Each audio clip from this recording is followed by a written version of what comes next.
Klaus Imping, the CEO of global consulting firm MSE Solutions, shares practical advice on how to achieve greater agility and outside-in patient-centricity in your supply chain organization. That's right now on the Agile Supply Chain Podcast.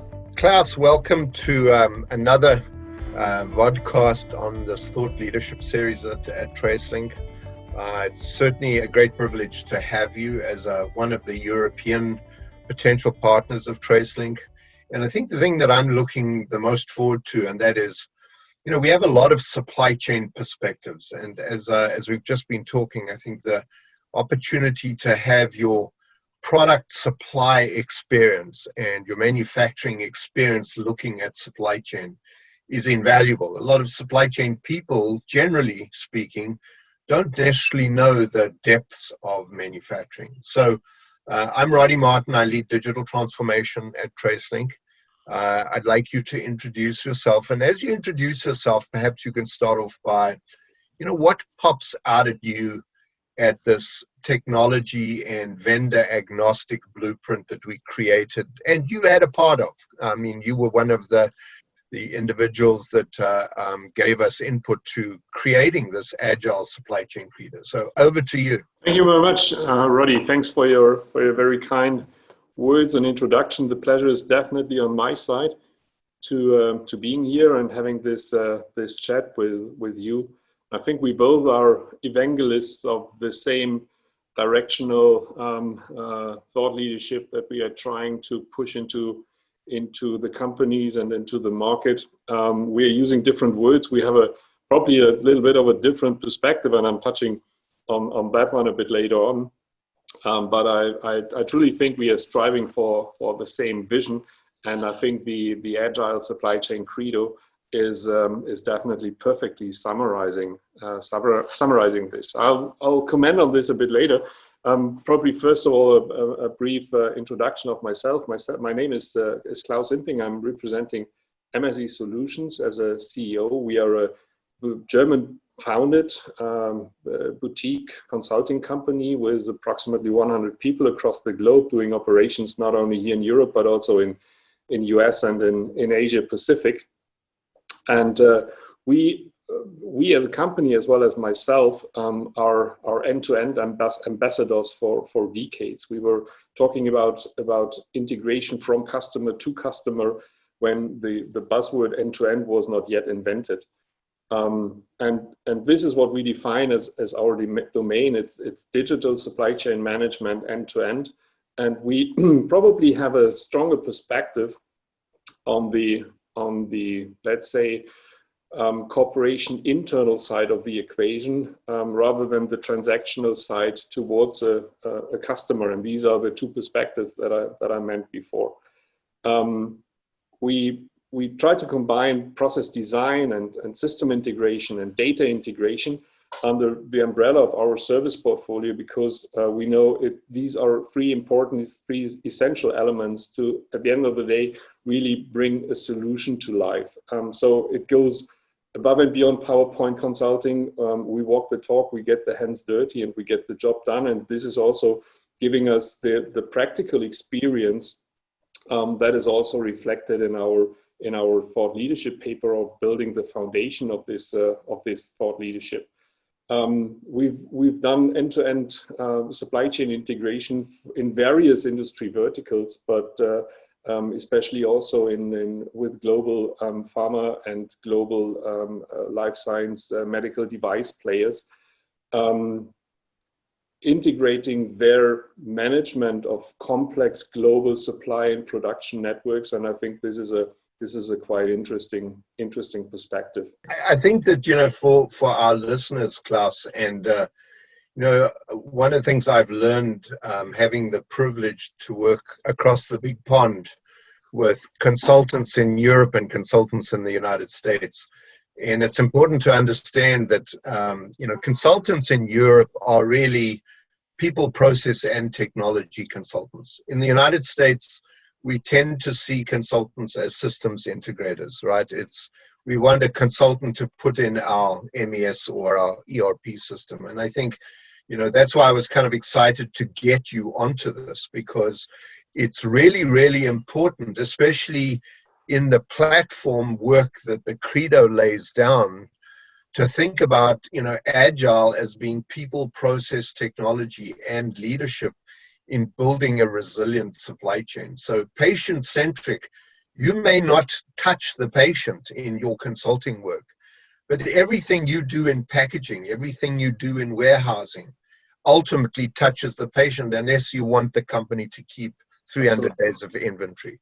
Absolutely. So this is what I definitely like in the supply chain, in the Agile Supply Chain Credo, because the agility that it's focused on is a perfect summary of the result that a well-designed supply chain should bring.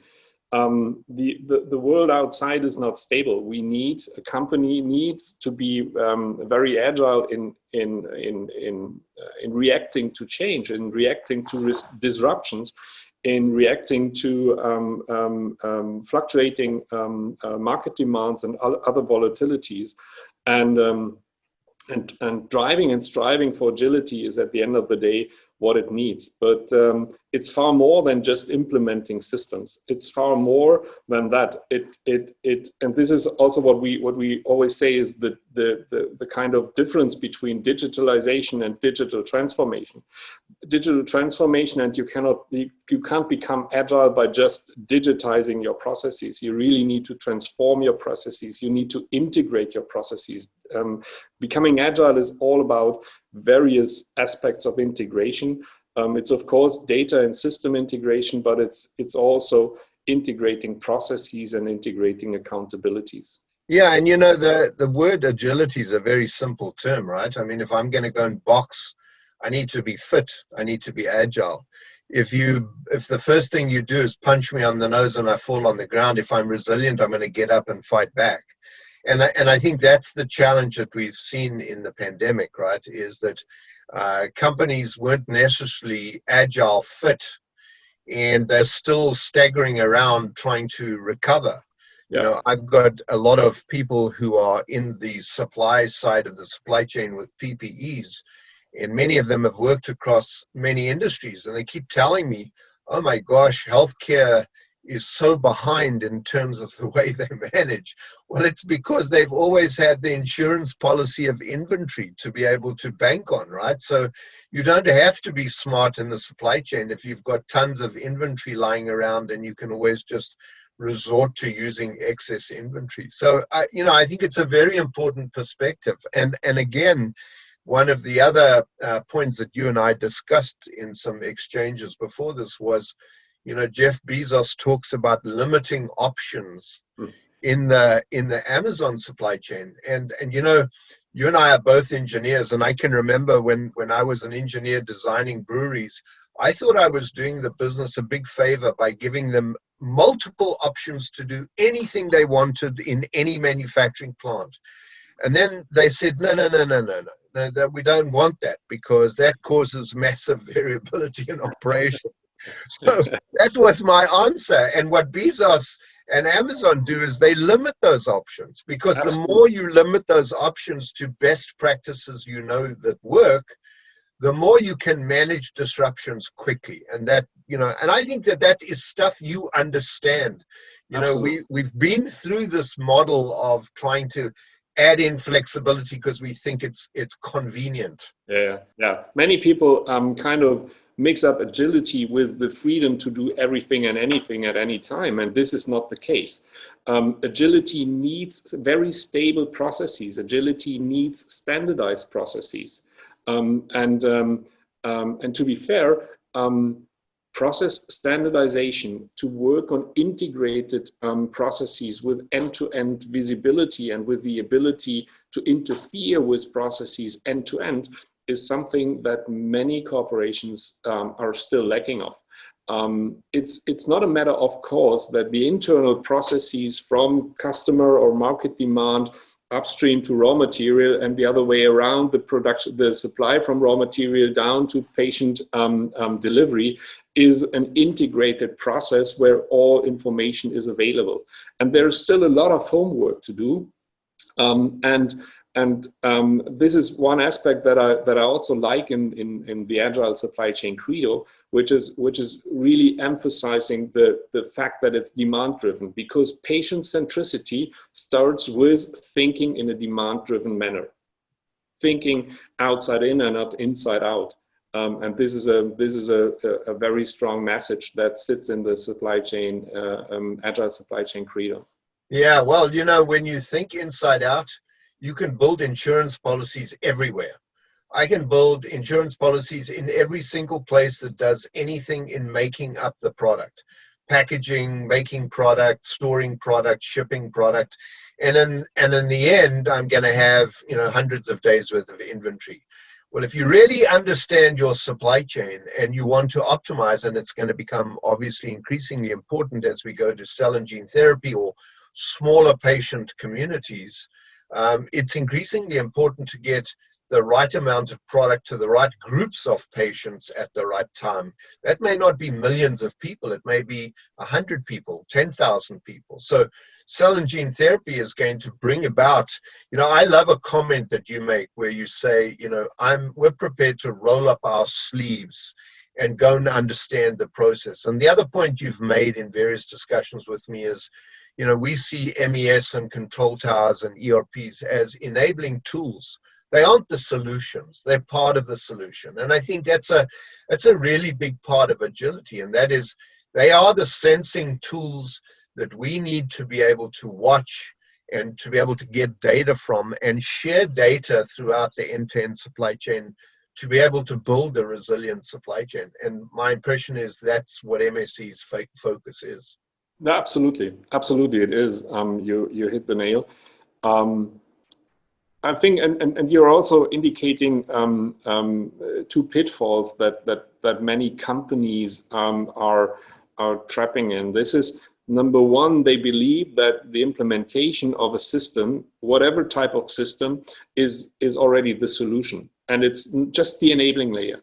Enabling layers are important, but the question is, how do I change my process? How do I integrate my roles and my accountabilities towards a more integrated and faster reacting model using these enabling layers? And the second pitfall is that many companies think that an ERP system, and this might be indicated already by the name, because ERP stands for Enterprise Resource Planning, which is a lie in itself, to be honest. None of those ERP providers ever delivered towards this promise that is sitting in the name. But many companies believe that they just have to standardize their ERP and the box is ticked, which is not true. The planning of a complex supply and production network, a multi-step, multi-layer, multi-site, is far more complex. And to be able to deliver products in order to become patient-centric, making the product available is a complex task in complex supply and production networks, and this needs sophisticated support, sophisticated decision support. Many companies say, "Hey, but we have implemented SNOP." Yes, but SNOP is a monthly process. If you want to limit your agility to being able to react in a monthly cadence, that might be enough. But this is not agile. Agile. Yeah. Exactly. And, so I think I did a very interesting recorded webinar with the person who led a big biotech company's re-engineering around their redeployment of a big ERP system. And, our discussion went like this. It wasn't a bad decision to start off with. But as we started off putting more and more instances of this ERP system around the business, and as we bought other companies that came in with their own ERP systems, we found that we had 5, 10, 15 instances of even the same ERPs, but differently configured. Now, here's the reality of this network we're talking about when we talk outside in. An ERP system is very good at point-to-point communication. And the only way that it can communicate across multiple businesses, it has to replicate data. So immediately you've got multiple versions of the truth, or you've got one place where many different versions of the truth are stored.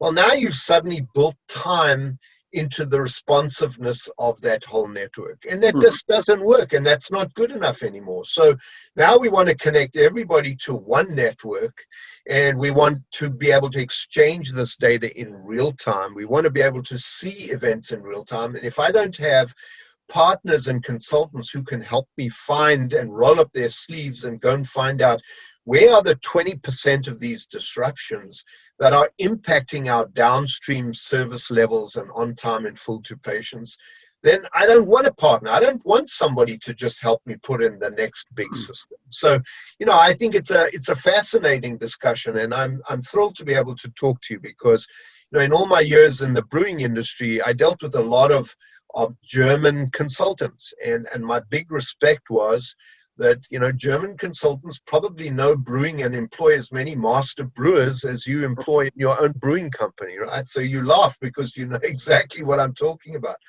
So as we close off, one thing I'd like to leave the listeners with is, from your experience, what do you think a really good, insightful stop and a start are? And maybe even a continue. I mean, you've been around the block. You've seen companies that do it well, do it badly. What would you share as a CEO level insight of a German consulting company? Allow me to flesh out two stops. Okay. Two stops, and to differentiate the start a little bit. The stop number one is stop tolerating Excel as an operational planning instrument. As long as there's more than one Excel somewhere applied in your end-to-end planning course of actions, you're far away from Agile. And stop believing that technology buzzwords like artificial intelligence and machine learning and all those, as well as traditional transactional ERP systems, are going to deliver agility by itself. They don't.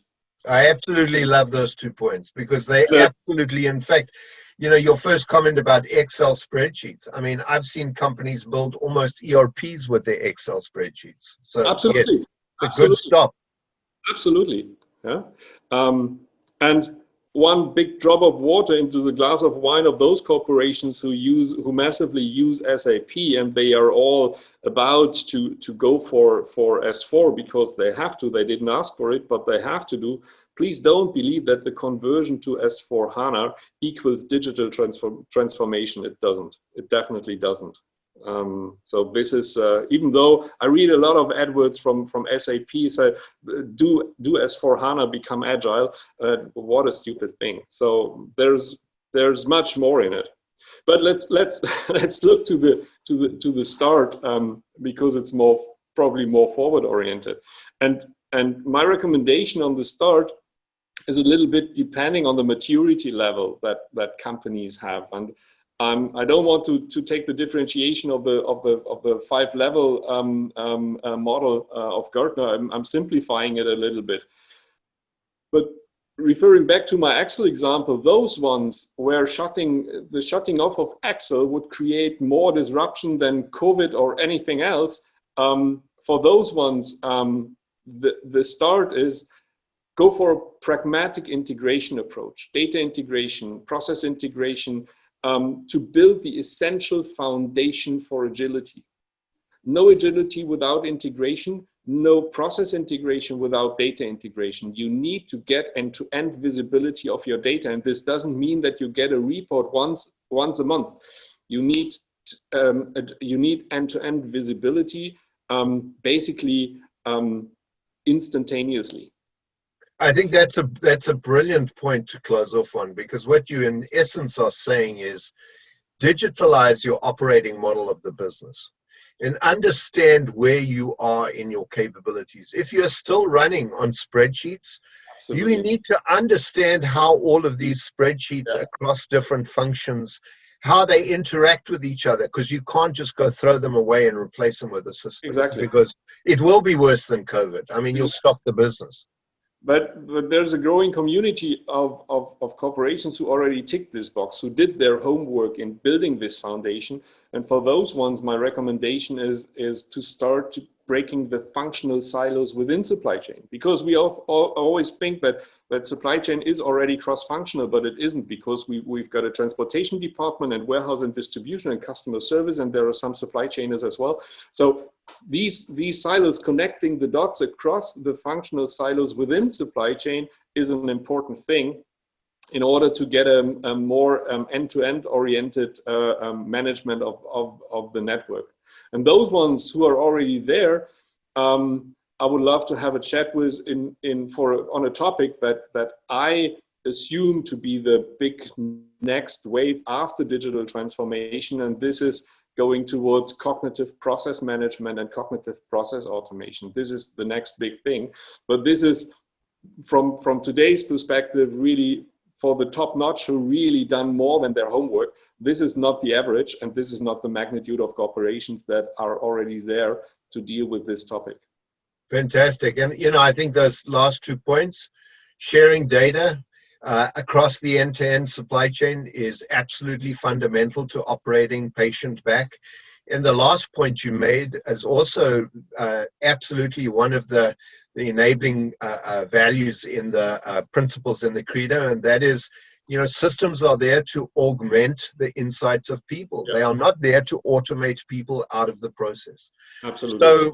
So thank you very, very much. I think this is, Klaus, this has been a great experience and a privilege to have you talking your experience in this. And I think this is just the start.